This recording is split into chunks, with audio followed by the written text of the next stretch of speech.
I'm just sitting here in the M37 Canadian, and I was just thinking about how many people come and ask me where I bought it and how much it would cost to buy one and how much they want one and so on and so forth. And I usually tell people think long and hard about it because it's not a truck for everyone. I mean, it has no real amenities in it. There's no, well, don't mind my waterproofing for the canvas, but there's no seat belts. Seats are really basic. It does have a heater. That's a Canadian Army heater kit that they put out in the 60s. It's actually a commercial Chrysler heater, I believe it's supposed to be. I don't know what truck it came out of, but they issued that, and it came with a defroster for each window. And this one doesn't have the defroster on the passenger window because at some point in this truck's career it had a rifle mount put here, which was removed when I got it. So I filled the holes by putting a US style rifle clamp here, which I actually like better than the Canadian one because the Canadian one is a simple spring clip. And of course it has the butt holder on the floor.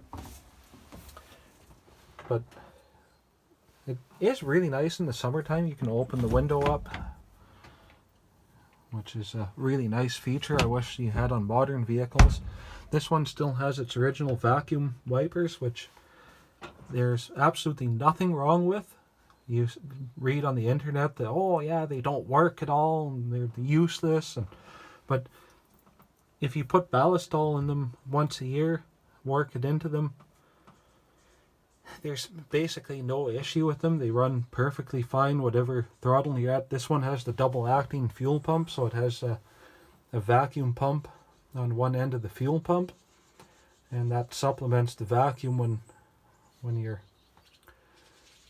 accelerating hard so you don't lose your wipers. They do slow down when you're going up a really steep hill or flooring the gas or whatever, but they never stop completely. They always work. They're reliable and they're really torquey. They'll handle a lot of snow. The only real issue that I've had with the wipers on these has nothing to do with the wiper motors, but it's just simply the design. When really heavy snowfall is coming down, the snow will build up here in the corners until the wiper can't handle it. Then you have to stop and scrape the snow off with your hand. But these wiper motors are so powerful that they'll actually wreck the wiper arm if you leave it at that. You use electric wiper motors, they probably strip the guts out of them. The other thing is there's no power steering, and I've read on the internet there, oh, the steering's so bad, I have to have my buddy sit in the middle seat to help me with the wheel. But yeah, that's absolutely insane. I've never had an issue with the steering on this. You basically steer it with one hand all the time. Not having power steering stops you from developing bad habits like sitting there turning with the wheels stationary, which is extremely hard on your steering components. So the manual steering, everything just kind of lives a lot longer, and it's not that hard. I mean, I can parallel park this truck in town, no problem with the manual steering. It's not been an issue. The steering is really nice at highway speeds because it doesn't have boost to it, so you feel the road. You can feel when the road is icy. Immediately you can tell the difference in the feel of the steering wheel because you can just feel that it's slick. So it's actually a really nice feature to have. I don't miss having power steering at all. The other thing I really like about it is that when you're sitting here in the driver's seat, you're looking down the fender at what's coming up ahead of you instead of looking over a blunt hood. It's like anybody who's driven square Chevys or the bullnose Fords will know, or a Toyota pickup. Toyota pickups are really bad because you sit so low in them. The hood sticks out so far in front of you, you can't really see at all what's coming up. And out here on the coast of BC, you have a lot of logging roads that are deactivated. Quite often you'll be driving up a road and somewhere near the top where you can't really see, you'll come over the crest of the hill and fall into a giant ditch, which happened with my Toyota a couple of times and happened with the Ford a couple of times. Now, with this truck, you're driving up and you're looking down the fender. You can lift your head up a little bit and you can see basically everything about 2 feet ahead of the truck. So you can see everything as it's coming up and avoid it if you... So, my thing is, this truck doesn't get stuck in cross ditches either because it has enough clearance and gearing and whatever to just pull through. I can take most cross ditches in 2-wheel drive. Another cool thing about this is putting it into 4-wheel drive is really easy. At any reasonable speed, up to about 25-30 miles an hour, you just pull back on this lever and it's effortless. It's silent. There's nothing to it. You just pull it back and it's in 4-wheel drive. And to get out, you just blip the gas and push it forward. And there you are. And to engage low range, you just pull the second lever. The other thing I really like is having this hand parking brake. You push down the button on the top, pull it back, and then let it go forward. That's actually a band on the back of the transfer case. So the thing about that is, like, out here on the west coast, any of the cable operated parking brakes are a joke because the mud and everything will crust them up, and then when you need your parking brake, you put the parking brake on, next thing your brakes are stuck on, and you're going to be laying down there in the mud, bashing things with a hammer and everything, trying to get your parking brake off, or just end up burning your brakes up. Now this is actually hooked up to a linkage under there, so it's just not an issue. It just doesn't happen. And I really like having the hand throttle. That's a really nice thing. Like when it's warming up in the winter time, I can pull the throttle out and let it run at a little bit higher RPM while I'm having my coffee inside. I like having the primer pump. I love that it has the dimmer switch on the floor. I never liked the modern system of having the dimmer switch up here. It just never made sense to me. The signal light switch is really nice. That's hazards. That's actually a US military turn signal kit. And what I did do is I put in this old Delto Remy switch out of a Hayes HDX. That's your night switch. And so I can disconnect the batteries when I'm not driving. And I put in a cup holder which just clips over the seat box. The batteries are under the seat. That's why you have this latch here. And there's also a little switch here to turn off and on, a little 12-volt plug-in so I can charge phones or whatever. And I love having the big glove box. Like, it's a huge glove box. It's full of spare parts, and there's a U-joint here. There's a spare tube of grease. There's a magnetic tray with some spare screws and stuff on it, in case I have to do roadside repairs. And I love the old style gear shift. 1, 2, 3, 4, and reverse is all the way up into the front. So that's an old T98 transmission. I believe there was a T98A that came out later, and that moved reverse down to here by redesign of the shifting rods. I actually prefer having it up there. Makes more sense. You don't bash your passenger's knee if you have somebody in the middle seat. And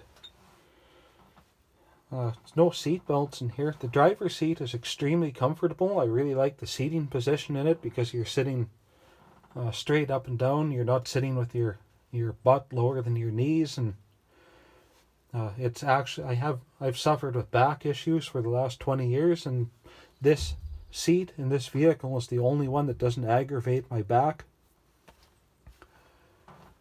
And I like that it has a tool compartment under the seat for your tools, but this is the thing that people probably aren't going to like if they buy one of these trucks, is that, you know, they are a 70-year-old truck and things do break down on them. So unless you're really good at working with old technology, which apparently most people aren't now. I read the internet forums, and some people have problems with the most basic of things, but these are the most basic of trucks. It's mechanicking at its most basic. It's a 24 volt waterproof electrical system, but the fundamentals of it are no different than any other electrical system. It's really, really basic to work on, and parts availability has never been an issue. You can basically buy every part for this truck. Most of them you can get off of eBay for really reasonable prices. I also have a spare truck. Actually 2 spare trucks. About 1.5 actually. And sometimes I need to take a part off of that. I do have the spring off of that one. This one has a cracked leaf on the driver's side front, so that'll be getting replaced sometime soon. It has a lot of things that I like about it. I've been driving these trucks for over half of my life. I've driven Toyotas and Fords and things, and I always end up going back to an M37. I really like when it comes time to change a tire, there's only 5 nuts, and there's not that much thread on them. It's relatively coarse thread, so you can quickly you can change a tire in 5 minutes on this if you're reasonably skilled. I like the fuel filter, or fuel filler. Pull out this strainer. It has a pretty fine screen in that, so you can film directly out of a jerry can, or even a bucket with spruce needles in it if you had to, and that's going to filter out the trash. You have, I don't mind my shopping is still in here from yesterday, but you have seats in the back, so if you have friends, you can fold the seats down. Your friends can ride in the back. You can accommodate about half a dozen or more back here. If you don't have friends, you can just keep the seats locked up. You have lots of places to attach tow chains and hooks and things, which is something that's really lacking on modern vehicles. Solid metal. Somebody actually backed into me in the store there and cracked my tail light, and there's a big white streak on this bumperette that I had to paint over. I imagine whomever it was probably did about $5,000 worth of damage to their own vehicle. But I really like the gas tank is sucked right up underneath. Everything under here is oily because I keep it oiled down with rust check oil. And while we're down here, you can look under here. There's a huge amount of clearance under here, and the transfer case is tucked right up into the frame. Same for the transmission. Everything's oily here, of course. And there's I think there's 11 inches between the lowest point of the differential and the ground, and it's about 16 inches from the ground to the tube. It looks like less here because both the tires are in ruts, but both axles are offset to the right, like the differentials are offset to the right. So if you're driving, like say you're encountering a 15-inch boulder on the road, you can just steer to the right and go right over it, and it's not going to hit anything underneath. Don't mind that, that's just a spare head that I have. It's just trash. And you have little compartments on each side for storing your tow chain, and there's a suction pump and some gear oil here. It has a 24 volt slave cable plug in here, so you can jumpstart another 24 volt vehicle. You can also put a bolt into the positive, and a 24 volt dump truck or whatever could jumpstart you with the regular jumper cables. And We have the hole through the radiator. I have the hand crank, so you can start this with the hand crank if the battery dies. And of course you have nice shackles on the front to pull with. Big headlights. Headlights are pretty good. And you have the spare fuel carrier. 1980 British jerry can. And I really appreciate this canvas cover. It's really nice because you can go and sit in the back here if you want. Stay dry out of the elements. It has the rack on the back for your tools, which is really nice. But probably the biggest downside to it, besides the fact that it does burn a fair amount of gas, not as bad as some people think it would be, is probably just the fact that it's not very fast. I think the highest I've had this up to is 55 miles an hour, and it goes pretty good at that speed. But if you lived in a place where there was like a freeway or something, this would definitely not be the truck for you. It's just not going to keep up. And even if you do that speed, I mean, look, you have what's essentially a spear of a steering column. You could put seat belts in, but what would be the point? They'll just keep you strapped in so you can get speared to death by that thing if you crash. So your best option is just not to crash. And probably the easiest way to do that would be to just drive slowly. I usually drive this one around 35-40 miles an hour because I really enjoy driving it. And there's just not a lot of traffic out here, so I tend to drive slowly. On the back roads, I'll usually drive about 25-30 miles an hour. And this particular truck gets about 6,000 miles a year or more on it. And there's no power brakes. You see I have lots of brake pedal, but you have to step down hard on that pedal to get brakes. The master cylinder is right under here. There's actually 2 screws you pop off to access it for maintenance. That's probably not the best idea, just because the master cylinder tends to get covered in trash from the road. But again, I coat the master cylinders with oil as well, just so it keeps it preserved somewhat. And yeah, it's actually, you can see the starter pedal up there and everything. And you have the primer pump here for cold starts. Heater actually has 2 speeds. You can take the roof off, like the whole cab top, drive around with the windshield, fold it down in the summer if you want to. When the window is down, it completely disappears inside the door. So you can see it still cranks up really smoothly, and the cool thing is, see the Dodge Plymouth Chrysler DeSoto Armor Light, that's the original side glass on both sides, which is actually really neat. So that glass is 70 years old. That's the military's tire pressure for, I don't understand why they figured it should have 35 in the front and 50 in the back. It doesn't make any sense. You can see the remnants of the old tire pressure. Looks like it was 40. That's the original markings that I got off of the door when I pressure washed the paint off. 1953, and the 4 signifies a 3/4 ton truck, and then 1226 is the Canadian Army registration number.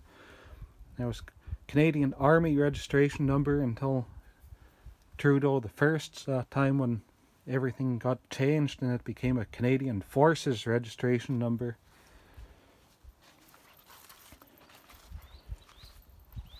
So all in all, they're a really good truck, but like I said, they're definitely not for everyone. If you like creature comforts, this probably isn't the vehicle for you.